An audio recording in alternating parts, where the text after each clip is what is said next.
There's strong reaction today to Don Lemon's arrest. All right, we're going to dive into a story today where journalism, the law, and politics are all crashing into each other in a really big way. We're talking about the federal indictment of veteran journalist Don Lemon. So what is actually going on here? Let's break it all down. So it kind of started with this post from the White House's social media. Just a casual, almost mocking line, right? But the legal storm that it was hinting at is, well, it's anything but a joke. Because, yeah, behind that little online jab, there's a very serious legal reality. Don Lemon, a name pretty much everyone knows in journalism, is now facing federal charges for something he did while on the job.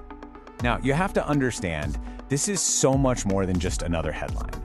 When the federal government decides to indict a working journalist, it's a huge deal. It just doesn't happen that often, and it brings up some really tough questions about where the line is between reporting the news and becoming the news.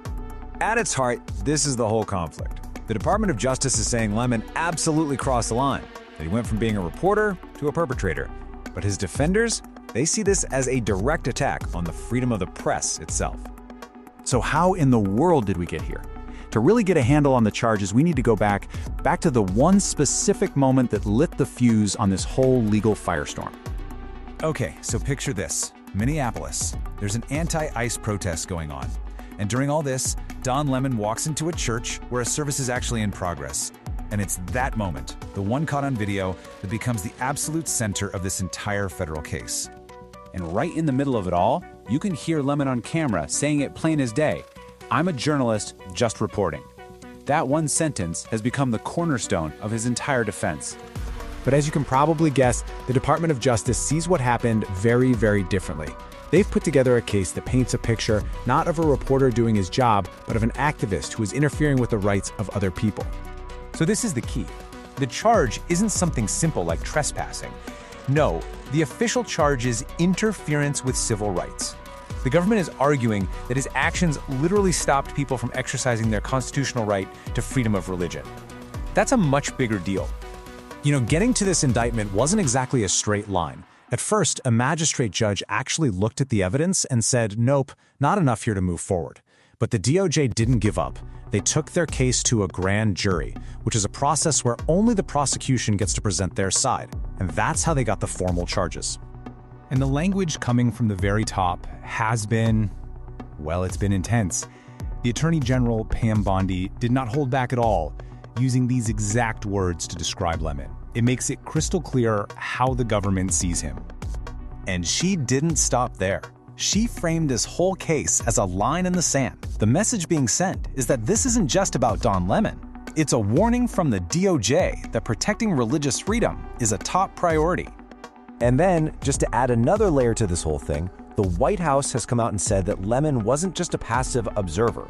They're claiming he was an active organizer of the protest, which, if true, completely changes his role and his intent in being there. Okay, so that's the government side of the story. Now let's flip this around and look at the other side.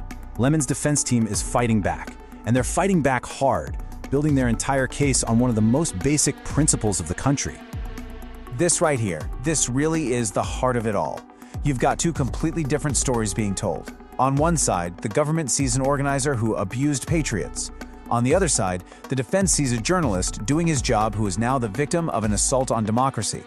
The massive gap between those two narratives is where this entire legal battle is going to be fought. And you can see, just like the government is using really strong language, Lemon's attorney is firing right back. They're not just arguing the legal fine print, they're calling the entire indictment a ridiculous assault on democracy.